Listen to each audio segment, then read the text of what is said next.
morning. Today I am in the moon shed smithy here. On finishing up some stuff and getting out some custom orders, trying to at least. The first thing I do when I get into my shed here is fill up my torches. That way, I can intermix both of them if I need some heat or whatnot. This one is for like the barbecues and stuff. Good morning, Miss Patty. So I'm actually going to have to take the base off of this because it's kind of short and fat, as you can see. And the best way that I have learned in my short amount of time of doing this is you place the bottom side, which there's no controls here. You just place the bottom side down, gives you leverage enough to do that. And that was terrible.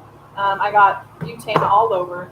It does dissipate with air, but I am going to have to, on the tops of these here, on the tops of your butane, they come with little sticks. You can see on the inside. I've used some of them. Because it doesn't have you can see the difference here. This one's longer and slimmer, short and fatter. I'm going to need to do this to be able to actually put butane in my torch if these will fit. So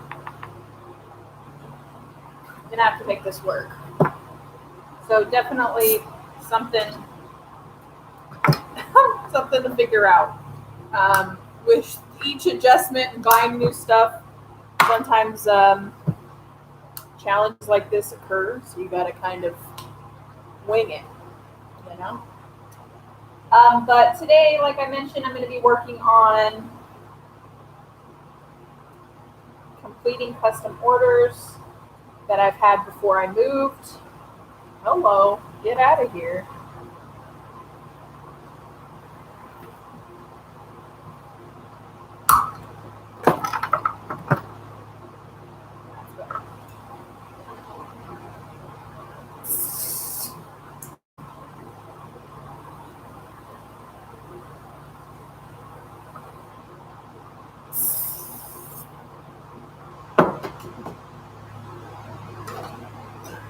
Let's work with that for right now. Let's go to this one.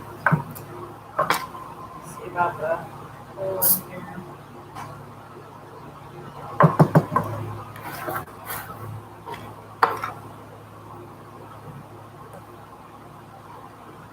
Yes, I have it in my jewelry box. I actually saved it because you paid for it. I have acquired some stones since then that may be able to work.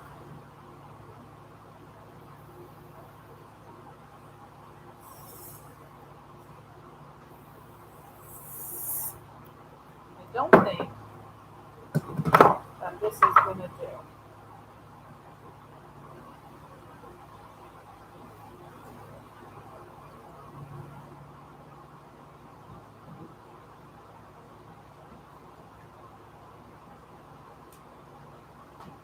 All right.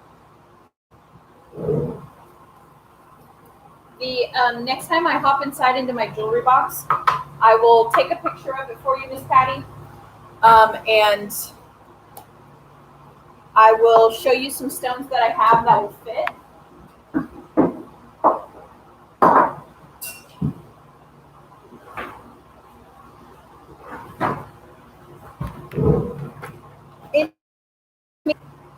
I've got my sketchbook here of some things that people had wanted and done sketches. So the next one I have that I'm going to be doing for is Miss Crystal. And so hers is exciting because it's facets. A little nervous about it because I haven't worked with facets too much, but they're really gorgeous nonetheless here. So I don't know if you can see here, but I have sketched out her ring. Basically, she kind of wants the two labradorite stones, which are facets, beautiful facets. And then I have a stunning moonstone here in a pear-shaped. The other labradorite is right here. So my goal is to make a bezel around the facet and around this one to create the ring she wants. So normally when I work on a custom piece, I like to have the stones nearby and safe so I don't lose them. It's nightmare fuel to think about where they might be. This way, they're in here and they're ready to go. I also have another ring that I'll be working on for her. She sent me cabochons from Mr. Jim. Mr. Jim, Mountain Trails Gems and Jewelry. He does his weekly shows on Saturdays, and he sells the cabochons.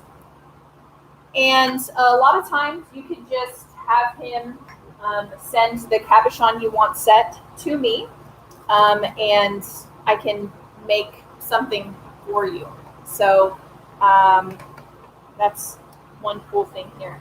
I did get some new, if anyone's surprised, I got some new stones. I got to stop.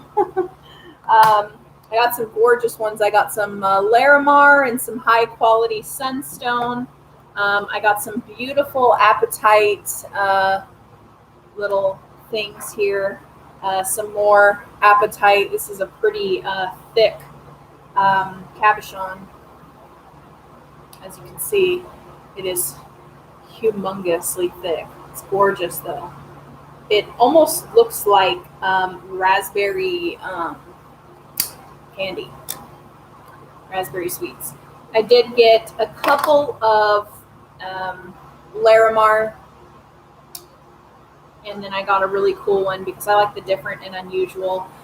This is a labradorite, like Komodo.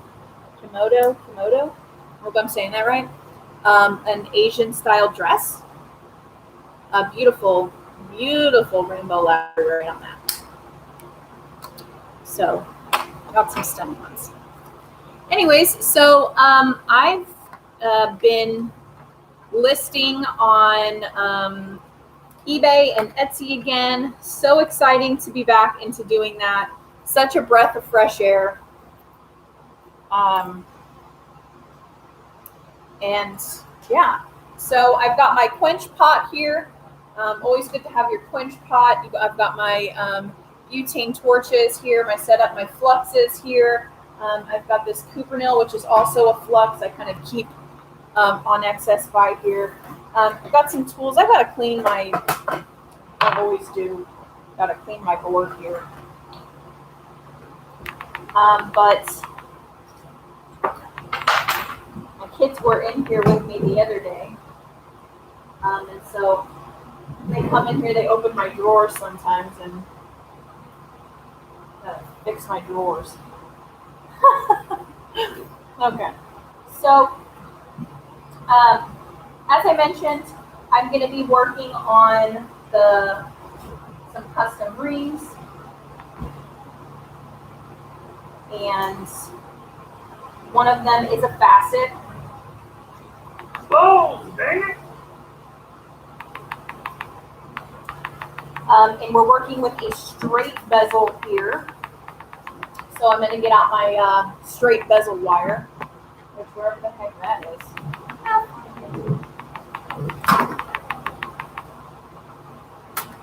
Thank you. Me too. It's a storyteller necklace. When I saw it for the first time, it really resonated with me, and I wear it when I'm out here creating because I feel like I know this may sound silly, but I feel a lot of positive energy from it. Maybe to incorporate, look, maybe to incorporate, the third or fourth Moonstone Mama that we named our whole thing after my grandma. So maybe to have that for wisdom and stuff. So, anyways, there it is. All right. So back at it. Bezel wire. And yeah, let's do this. So of course, working on something like this, I don't want to pop it open and then end up having hi Carol, having the stones everywhere. Okay, there we go. So opening, and there it went. Okay. So I'm gonna do, this is the super tiny labradorite facet. I've got my caliper here, which is a tool that I think isn't important for your first little bit of doing, but I think it's something that should be on your get list. I got this one off of Amazon. I did price check pretty much everything. So I zeroed it out here, as you can see. And I'm just going to measure the top head portion, and I'm going to actually put it in millimeters, not inches. It's versatile that way. So it's about a 5 millimeter.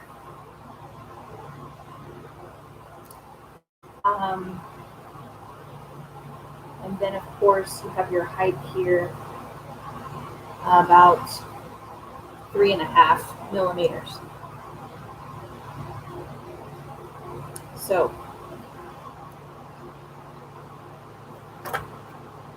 obviously this is at a certain height. I believe it's 5. Yeah, 4.9, so it's about 5. Let me just go ahead and move this down a little bit. Let's see what I'm doing. Yeah, 4.5. So obviously I would have to augment this. I would have to cut this. Good morning. I would have to cut this to make sure that it fits.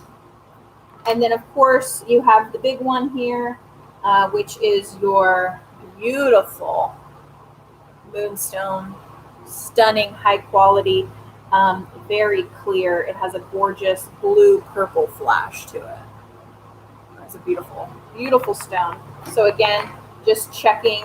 And I've mentioned this before on my last one here, but pretty much when you're looking at like the anatomy of a cabochon, you have, your flat back here, and then you have where it comes up in the curvature of where the stone tends to curve and become rounded on top. And excuse my nails, every time I get out here, they're always end up dirty. But you want to basically start your bezel right at the peak of the round, if that makes sense. So for this particular one, there's not very much of, you can tell very much in this one, a very predominant rounding.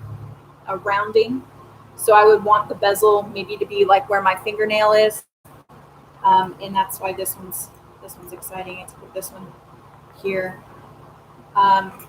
This one is another really great example of a high one here. Again, you're wanting your bezel to stop right at where the rounding begins on the cabochon. So a little bit of a smaller bezel. But this one, even smaller still. So you don't want the bezel to come up and encase, and you'll lose some stones. So you want all the flash to be seen, but you also want the stone to be inset, so it's not going anywhere. So I would start, or I would do my bezel probably at about 3.5. That's where I would have it. That way there'd be enough grip on it. And then you'll definitely have the rounding any higher and you're going to lose. So I maybe even say 3, but 3.5 I think would be most secure. Yeah, 3.5. So then I will take, and of course, wrap my stone.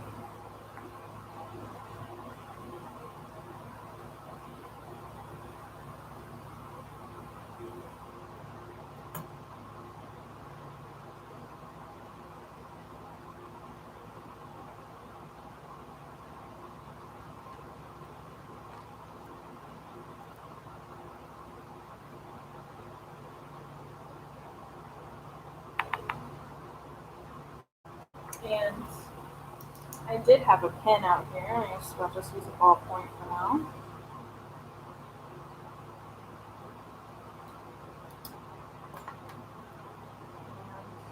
I'm going to take my flush cutters here and I'm going to make a,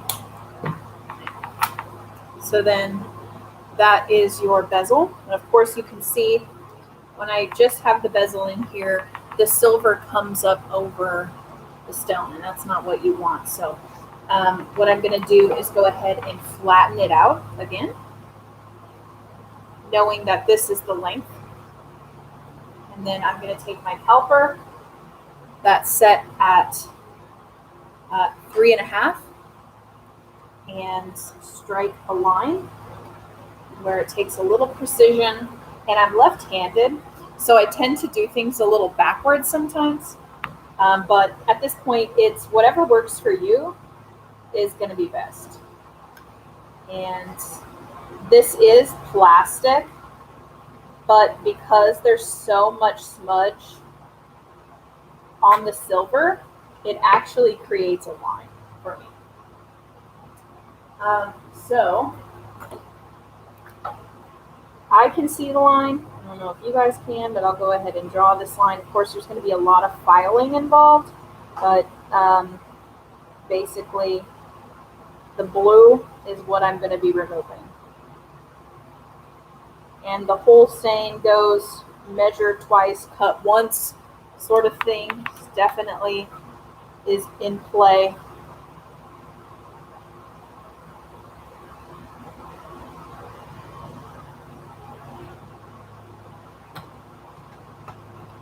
Okay. So then at that point, this is what I would be removing. And you can use, since this isn't very thick bezel wire, I can use my flush cutters. I can use my, my saw, basically whatever, but I'm just going to keep this right here for right now. And I'm going to continue measuring what I need for the ring. And so I completely forgot already, but I think, and there is a way that you can measure the top of your stone and do math. And but I just math is not my strong suit.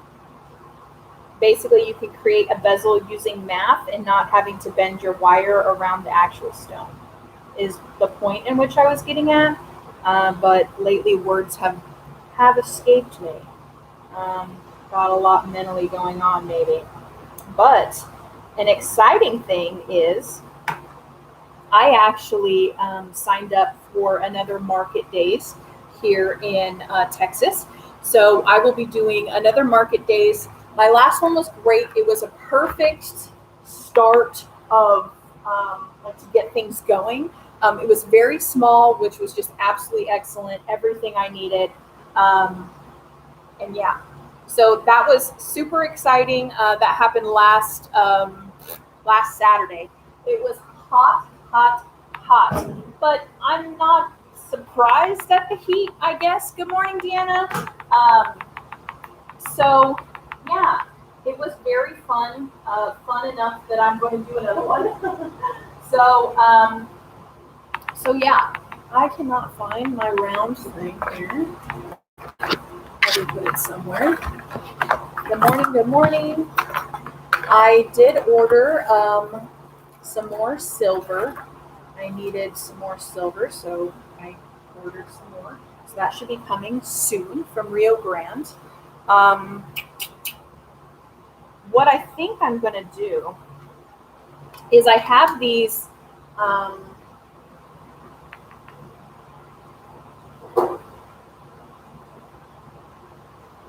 bezel cups. And what I think I'm going to do is I'm going to see if these bezel cups will fit. I have 3mm and 4mm. The 4mm bezel cups that I have, I believe, will fit. They're just here. And most likely, take one of these out.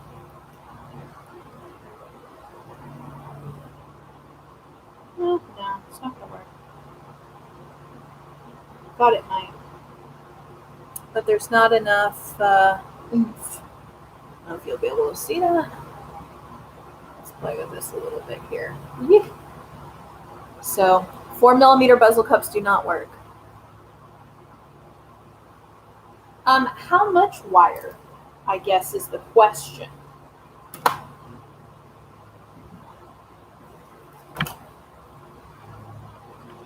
Because, like, let's just say you wanted to order your copper wire. Let's just say your silver-plated copper wire or something, and you don't want to spend a lot of money first off. I would go with Amazon. Amazon has an awesome selection. If you're wanting something, you're a little bit more advanced in doing it. I would say Rio Grande has it's awesome because you get to choose the amount that you want. Like, for example, this is a roll that I got from Rio Grande. This is bezel wire. It's not actual wire, but I did end up getting this from there. So this is 24 gauge sterling silver wire. And I got to choose how much I wanted it. So, there's that, for example. You get to choose your length. It's not just a set length. So it's just dependent on how much you want. And, of course, what kind you want. Copper, silver, brass, all that jazz. Okay. So, again, going back to this one's going to take a lot of, like, mind stuff from me, a lot of thinky things, because I don't deal with facets a whole lot. So I have done and have clocked many hours on YouTube University regarding facets. But facets are definitely something I want to get and get more comfortable with. So I like the challenge. I enjoy the challenge. It's just definitely intimidating, to say the least.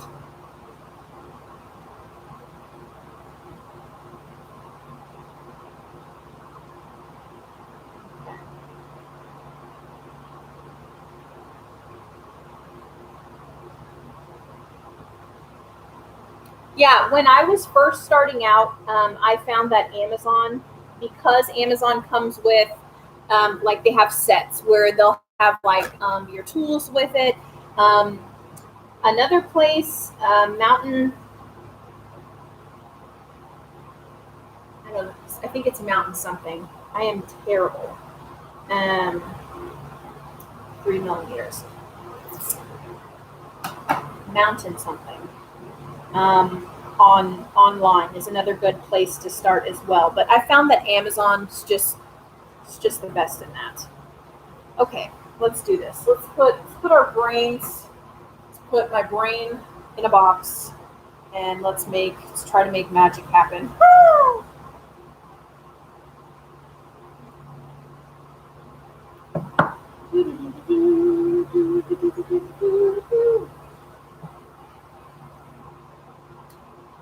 Okay. Yeah, I did not have the patience required to do wire wrapping. I was like, oh, it's so easy, but no, it's not. It's a little bit more difficult than it looks.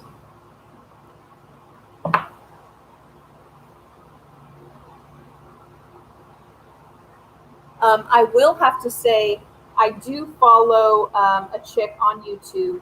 Her name is Oksana. Um, she, I found, has the best that I have seen. Um, Tutorials, Oksana. Um, there's more, obviously, to her name, but definitely recommend looking her up. It's just she's a she's a good one.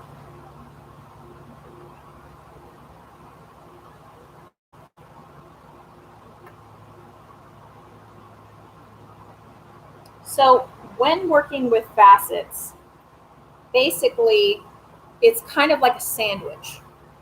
So you have the facet, you want to create sort of like a tube, something very similar to this, where the base is going to set in.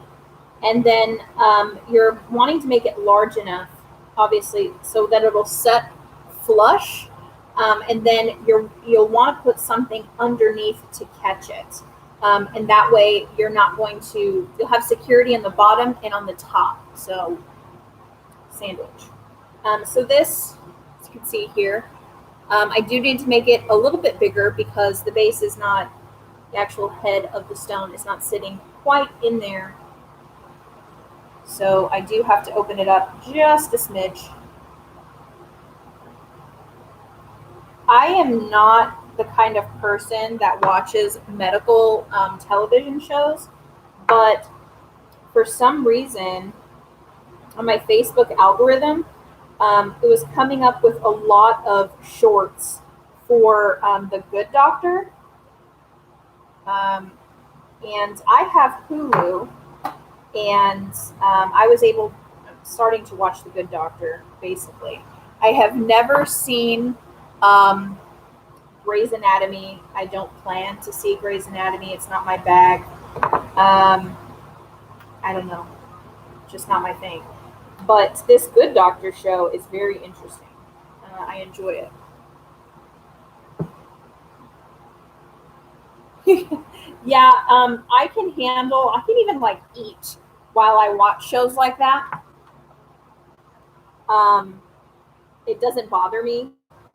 But when it comes to anything to do with children, I can't. Like, I was watching The Handmaid's Tale,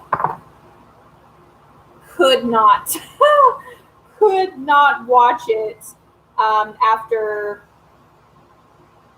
I don't know, probably, I don't know. It was right after I had my daughter, so the hormones were wild. I had a really hard time with it. It was an excellent show. But man, I'm probably going to have to wait to watch it again. Because, woohoo! But yes, that show I have been watching just a smidgel, and I enjoy it. So I'm pretty much almost there. Gotta just open it up just a little bit more. And a lot of stone setting is just fiddling. Just a little bit more, just a little bit more sort of thing. So, yeah, so I have been putting that on while I've been listing. Normally I'll listen to my audiobook. I've been listening to the Outlander series, which 10 out of 10 recommend watching and listening to. Even reading. The author of those books is just so amazing. Definitely a good show, good book. In my opinion, the books are always better. than the show, but this one's pretty spot on. Oh, I dropped this stone. One's right here.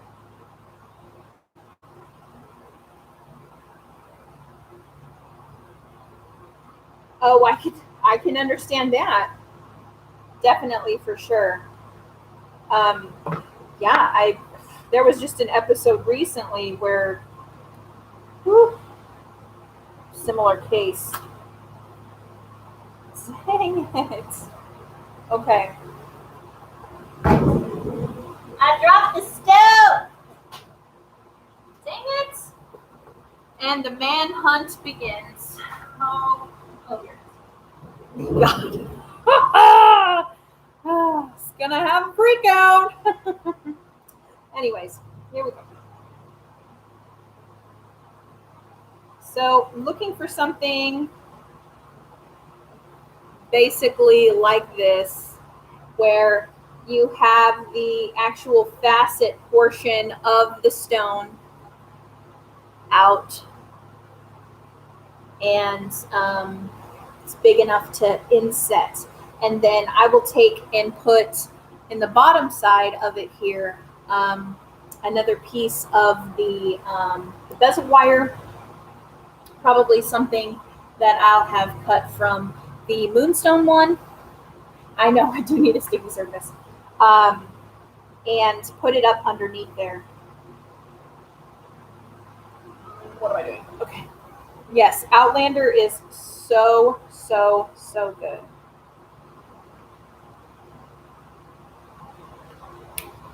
Made a mouth whistle during that whole thing. Okay. So I'm going to put this over to the side. I am going to put the stones back in.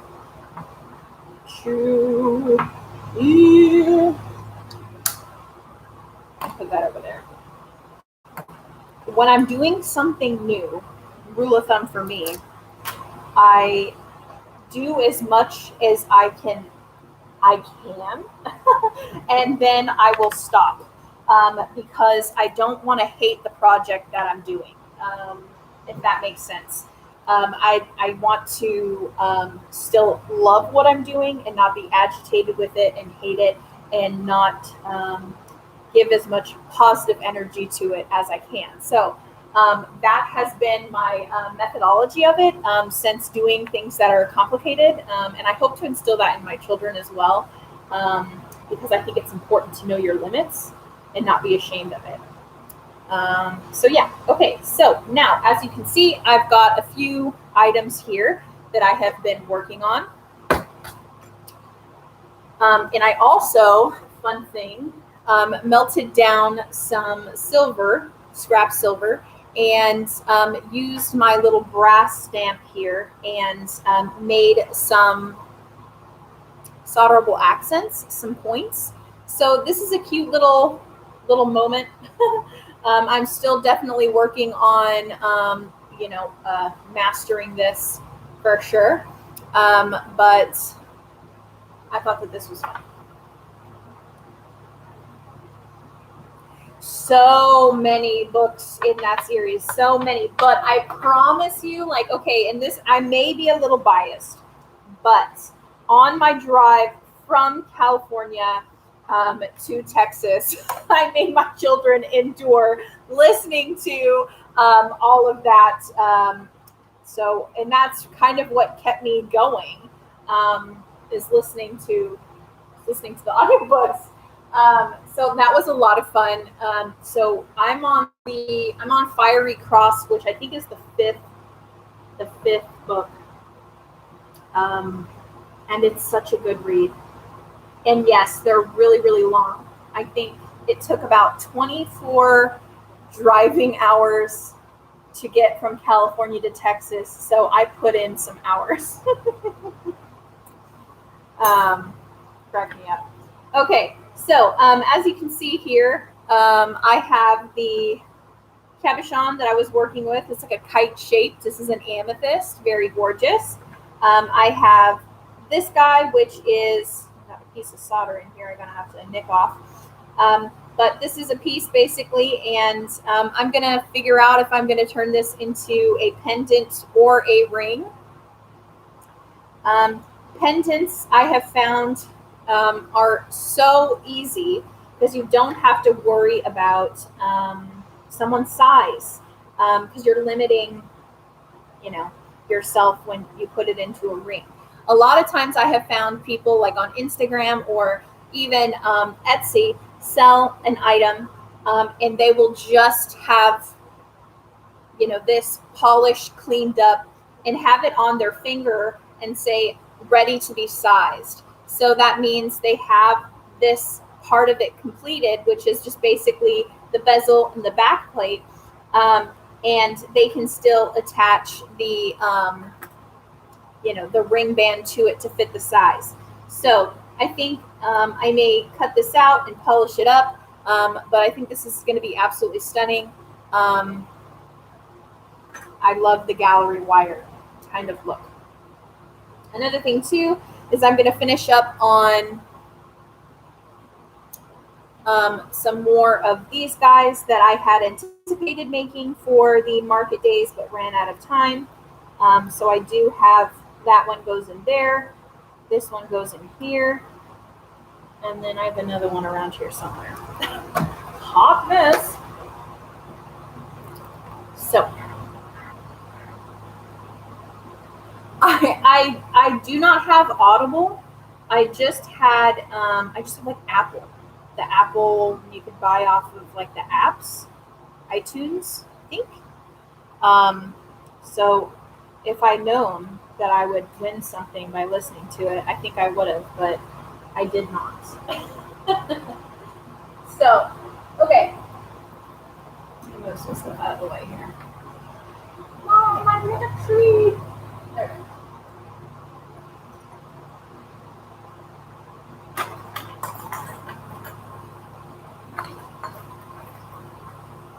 And so I mentioned that I did the market days, but I don't know if I didn't sell any of my handmade jewelry, which is absolutely okay with me. I'm fine with that. So they will be available tomorrow during my my lives that I do. So I do have a few eyeball pendants that I made and some rings that I've made. So very excited about that. So what I wanted to do was actually make this into a ring, just a very simple ring. But as you can see, I have a lot to take off of the bezel wire. So another thing you can do is I'm going to put it to the proper height that I want it. And this has already been soldered. And I will go in with my Crayola here.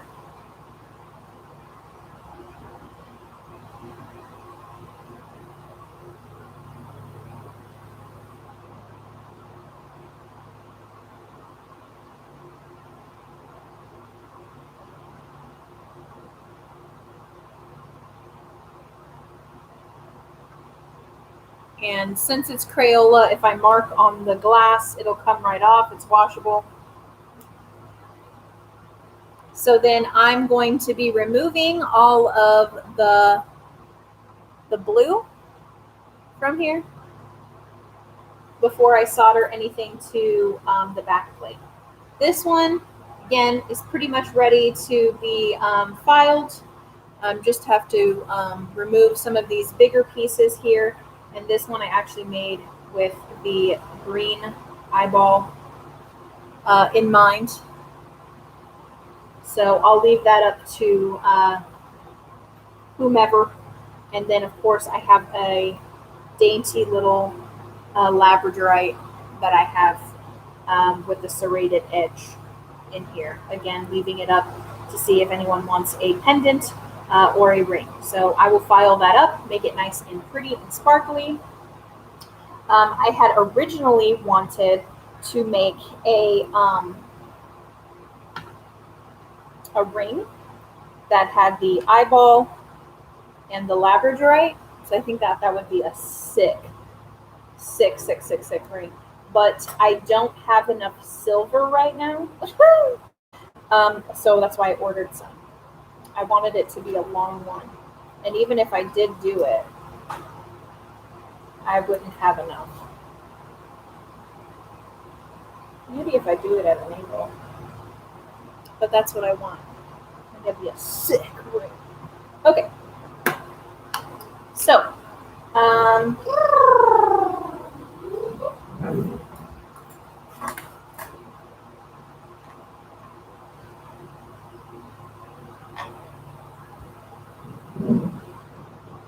I am going to take this.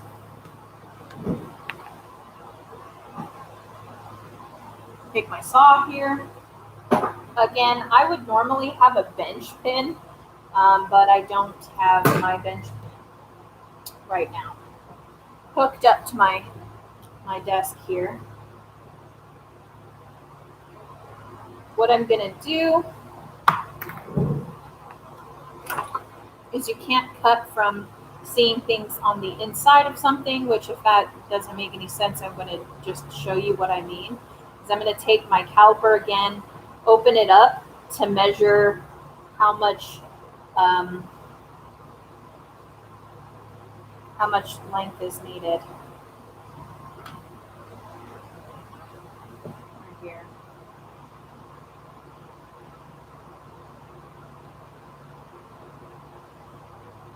It's about 1 millimeter. So I will go ahead and mark my millimeter line.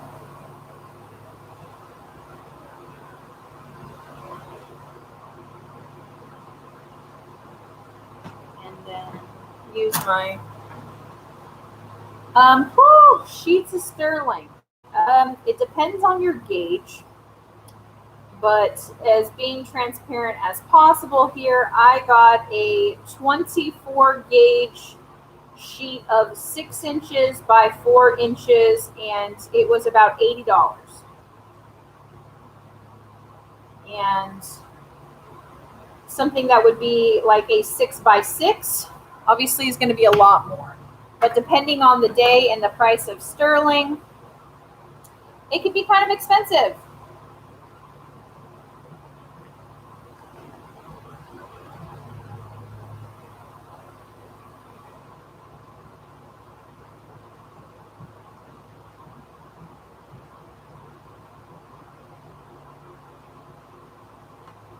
Okay, so just going through and trying to cut.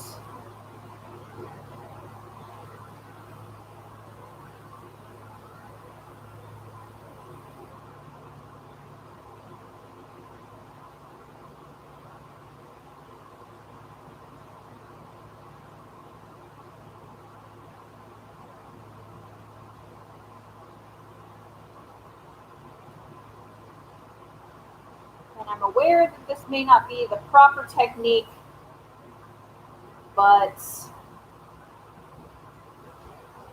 we're working with what we got.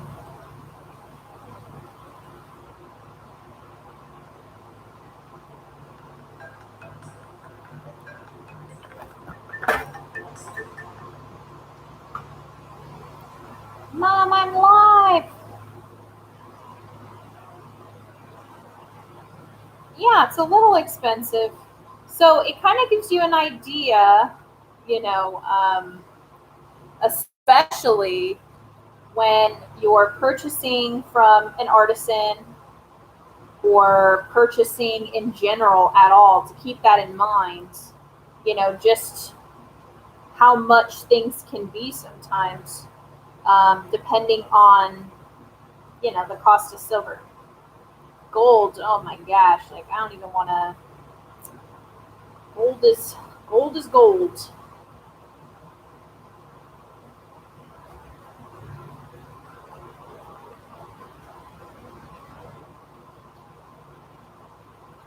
What do you do with your? Well, I collect them. I put them in a little baggie. A lot of little baggies around. Here's one, my big bag.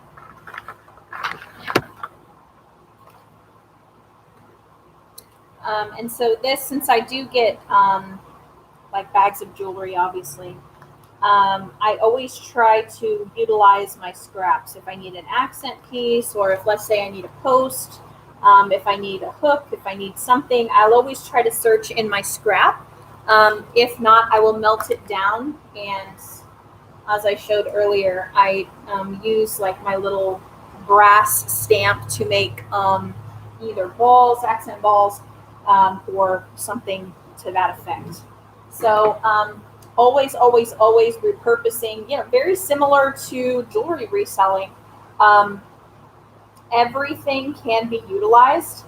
I think aside from the culture, learning the different cultures in jewelry, I have enjoyed that pretty much everything that goes into jewelry can be utilized. I met someone at my market days just this last weekend who asked me if I had any beads or anything of the sort. And she asked me if she could purchase some of my craft stuff because she makes those, she makes wreaths and stuff with like old brooches or something along those, something like that. And I thought that was gorgeous. And if you have the time for it, I think that's perfect. So every little piece, unless it's like absolutely molded or just not just basically garbage, pretty much everything can be repurposed. And so what I first did is I went ahead and just took my blade and I just kind of scored the outside of the bezel. And yes, it's a little wonked, but once I cut it, I'll make it sure that it's round again to fit my eyeball here. But again, just taking it and deepening the thingy do. And of course, where your right stuff there. So here we go.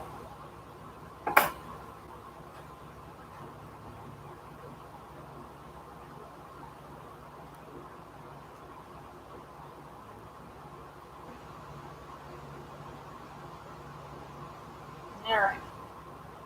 So as you can see, moving it around. Awesome.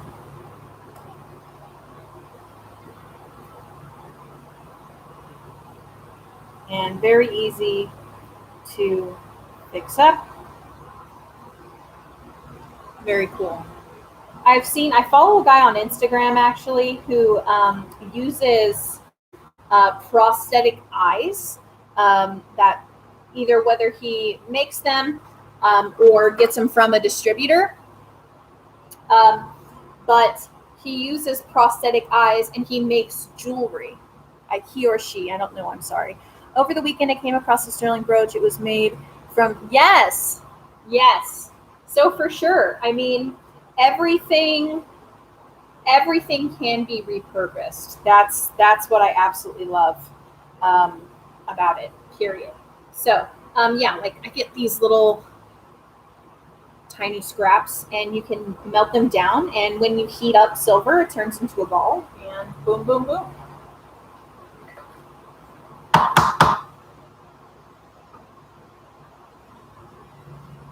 Boom, boom, boom, make my heart go boom, boom, my supernova girl.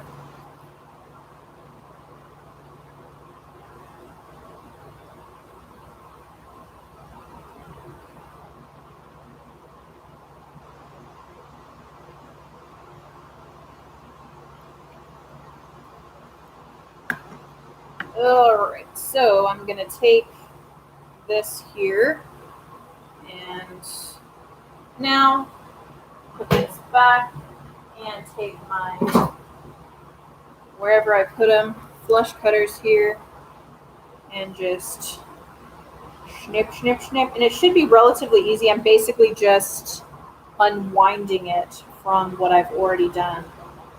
So I want to make sure I get this line right.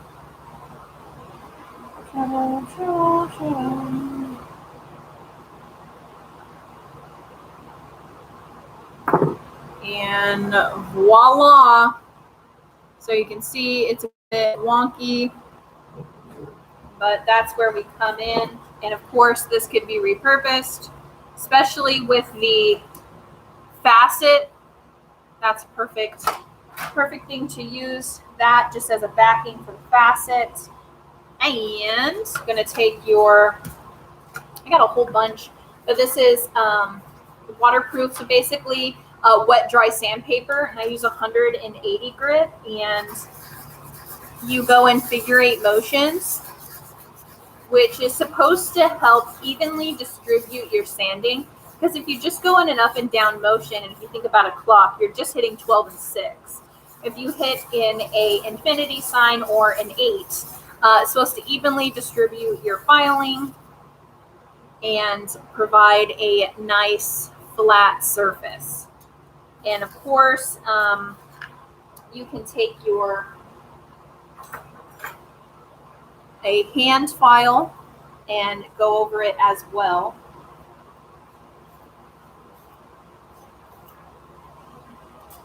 Especially in the inside area of it. It costed $2. I just think that's crazy. The market days, at least from me doing it, was a whole heck of a lot of fun. I have to say.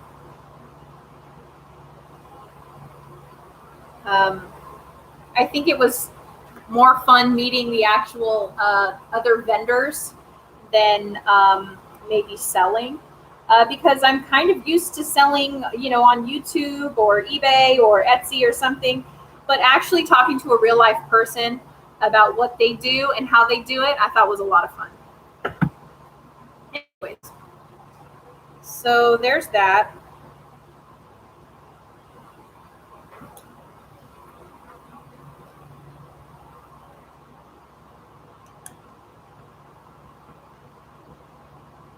It's a little rough, but you get the idea. The more sanding you do, the better. Dumping it in the punch pot. Okay, so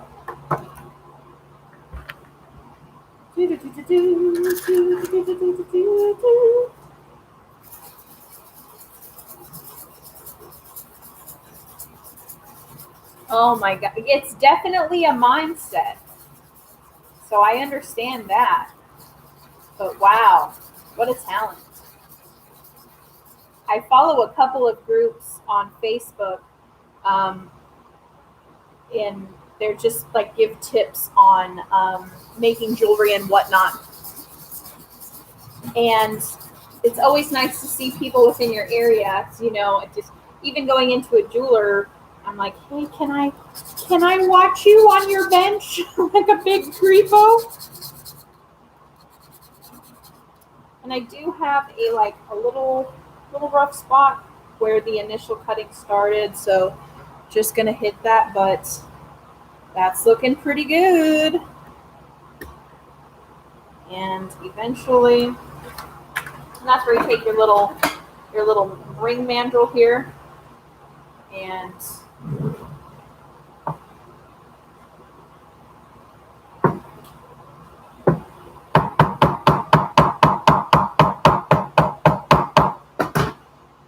then when you're working with a tapered mandrel, always flip it. If you're working on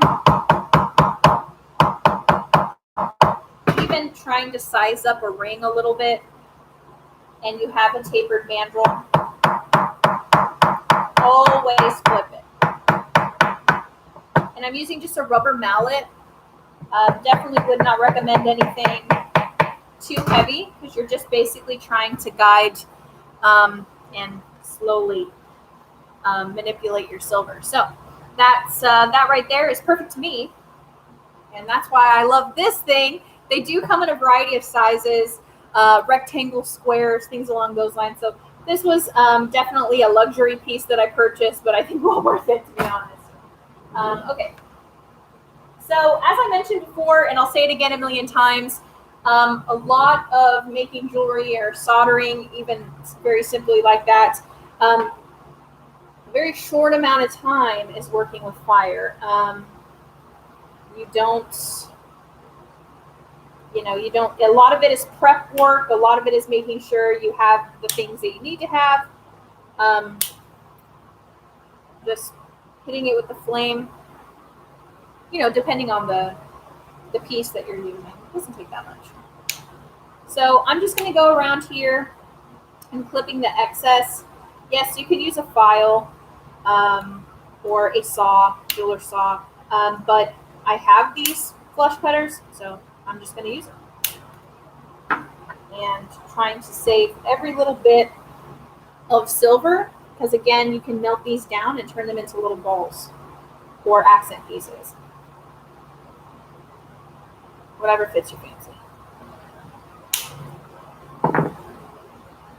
And see here, I went ahead and cut. You can see the rough spots where I cut, but easily can be fixed with a file. And then this is the other side here.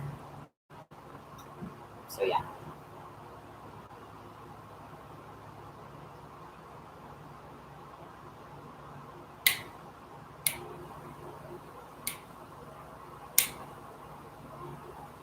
Like clipping toenails. And then you're going to take your file wherever I put it. I'm like, oh, I'm going to have a little pen holder out here so that I can put my files and all my bits in there, and then I don't ever put them in there and I lose them. Okay. Where are you, file? Well, either way, let's do this.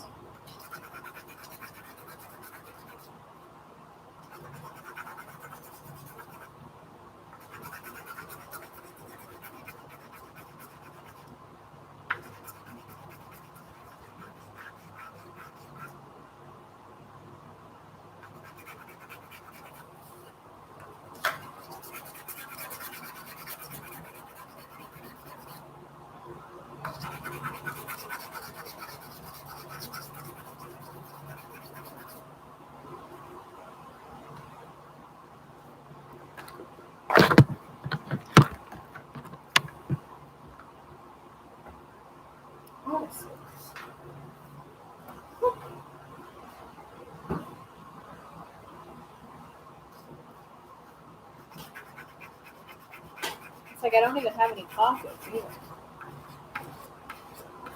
It escaped me.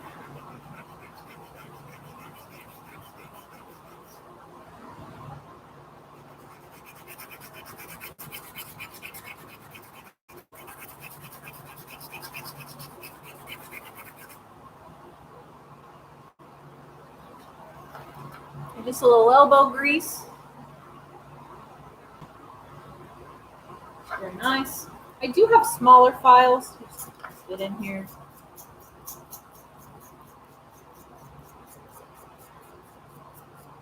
And the difference with files like this and let's say emery boards you can actually file in both directions, and you'll be taking some stuff off, meaning you'll be removing metal. However, files like this, they only go in one direction. So when you find that one direction,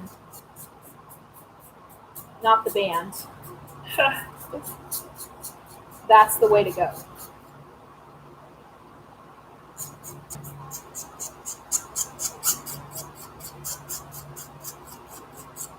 And I'm just removing just the excess meat around, making sure the edges are soft. I find that if the more prep work I do with an actual hand file, when I'm working with my Dremel, I kind of save my rubber bits. The rubber bits tend to be a little bit more expensive, but I do like them. And so as you can see here, as it was before, a little bit more cleaned up.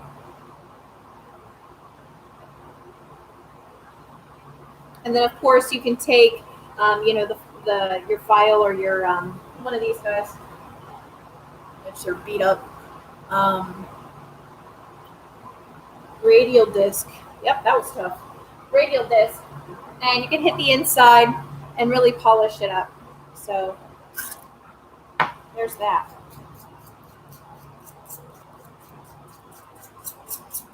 And it's important when you're working on at least jewelry is that you got to think that either someone's going to be wearing it or, on their neck or on their finger. So it's going to be something that they're constantly going to be looked at. So you can't just think of it as like a flat piece of paper. You have to hit it on all sides, hit it, get that file in a downward motion, get that file here, turn it over, get it wherever, because the person who's going to be purchasing it from you is going to be looking at this thing if they're going to be wearing it like all the time. So keep that in mind. And of course, you want to make sure that it's comfortable and that when they wear it, it's something that they're not going to want to take off. It's good quality. You know that.